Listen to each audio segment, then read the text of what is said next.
આજે આપણે રાજગોરાની લોટની ચીક્કી બનાવશું। તમે બને રહેજો વિડીયોમાં કેવી રીતે બનાવો છો। આજે એકાદશી હતી એટલે અમે લોકો આજે રાજગોરાના લોટની ચીક્કી બનાવી હતી। પહેલાં આપણે હવે સિંગદાણા લઈ લઈશું। આ સિંગદાણા છે, પછી આ રાજગોરાનો લોટ છે, આ પછી ગોળ છે, ઘી છે, એ બધી સામગ્રી એમાં, આ પછી માવો છે। અને હવે આપણે સિંગદાણાને પીસી લીધા છે, આવી રીતે પીસી લેવાના છે। રાજગોરાની ચીક્કી બહુ મસ્ત ટેસ્ટી બને છે, ઉપવાસમાં ચાલે। હવે આપણે કઢાઈ લઈ લીધી છે, કઢાઈની અંદર ઘી આપણે એડ કરી લઈશું। અને હવે આપણે ઘી એડ કરશું, એના પછી આગળનો પ્રોસેસ તમે જોતા રહેજો હું કેવી રીતે બનાવું છું। અને તમે ક્યાંથી જોઈ રહ્યા છો એ મને વિડીયોમાં જણાવજો, કમેન્ટમાં લખજો કેવો લાગ્યો તમને વિડીયો। હવે આ ઘી ગરમ થઈ ગયો છે, એની અંદર એક વાટકી આપણે રાજગોરાનો લોટ નાખી દઈશું। પછી આપણે આગળનો પ્રોસેસ ચાલુ કરીએ, તમને બતાડીએ। મને થોડીક શરદી ખાંસી થઈ ગઈ છે, વોઇસમાં થોડુંક પ્રોબ્લેમ થશે। અને હવે આપણે આવી રીતે ધીમે ધીમે ચલાવતો રહેવાનું છે। ચેનલને લાઈક કરી દેજો, સબસ્ક્રાઈબ કરી દેજો, ક્યાંથી જોવો છો એ મને કહેજો મિત્રો। અને આ ધીમે ધીમે જ ચલાવવાનું છે, બહુ ફાસ્ટ નથી કરવાનું। ફાસ્ટ કરશો તો બધું બળી જશે। ઉપવાસ હતો એટલે અમે આ લોકો આ રાજગોરા લોટની ચીક્કી બનાવી હતી સિંગદાણાની। આવી રીતે ધીમા ધીમા શેકતો રહેવાનો છે। શેકાઈ જાય એટલે આ સિંગદાણાનો ભૂકો એની અંદર આપણે મિક્સ કરી દેવાનો છે। સિંગદાણાનો ભૂકો આપણે મિક્સ કરી દેવાનો, પછી એની અંદર આગળનો પ્રોસેસ હું બતાડું છું કેવી રીતે બનાવવાનો। આવી રીતે એને ધીમે ધીમે મિક્સ કરી દેવાના છે એ લોટની અંદર।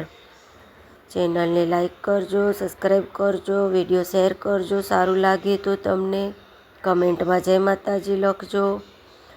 હવે આવી રીતે ધીમા તાપે ચલાવતો રહેવાનો છે। પછી એની અંદર આગળ શું નાખવાનો એ પ્રોસેસ તમે વિડીયો આખો વોચ કરજો મિત્રો। અને ધીમો જ રાખવાનો છે, બહુ ફાસ્ટ નથી કરવાનું। તમે બહુ ફાસ્ટ કરશો તો બધું બળી જશે। હવે જે મેં આગળ તમને માવો બતાડ્યો હતો એ માવાને આપણને આવી રીતે ખમણી લેવાનું, ખમણેલું થોડુંક સારું થાય। હવે આવી રીતે આપણે એને ખમણીને પછી આમાં ગોળ માવો બધું મિક્સ કરી દેવાનું છે। આવી રીતે મિક્સ થઈ જાય એટલે આગળ પ્રોસેસ બતાડું તમને મિત્રો। આવી રીતે ગોળ છે, માવો છે, અને આ ચીક્કી બહુ જ ટેસ્ટી બની હતી। જો આવી રીતે બધું ધીમે ધીમે ચલાવતો રહેવાનું છે, ધીમા ધીમે, બહુ ફાસ્ટ નહીં કરતા, નહીં તો બધું બળી જશે। ચેનલને લાઈક કરો, સબસ્ક્રાઈબ કરો। એકાદશી હતી એટલે અમે લોકો આ ચીક્કી બનાવી હતી, અને આ ઉપવાસમાં સારી લાગે। જો આવી રીતે બધું ઉપરથી થોડીક પીસેલી સાકર હતી અમે નાખી દીધી હતી, એટલે થોડુંક સારું ટેસ્ટ આવે। હવે આવી રીતે ધીમે ધીમે ચલાવતો રહેવાનું છે। અને એક થાળીમાં હવે ઘી લઈ લેવાનું છે, એ હવે ચીક્કીને આપણે એમાં પાથરી દેવાની, આવી રીતે પાથરી દેવાની છે ધીમે ધીમે। બધી પથરાઈ જાય એટલે હું તમને આગળનો પ્રોસેસ બતાડું। ચીક્કી એમ બનીને હવે આપણી રેડી થઈ ગઈ છે। બહુ સરસ ટેસ્ટી બની હતી। એકાદશી હતી, શ્રાવણ મહિનો હતો, ઉપવાસમાં આ ચીક્કી ચાલે મિત્રો। આવી રીતે મસ્ત। પછી હવે એને હવે આપણે ખાપો બનાવવાની છે, આવી રીતે બધી મસ્ત। જો કેટલી સરસ ખાપો નીકળે છે, એવી રીતે આપણે બનાવવાનું છે।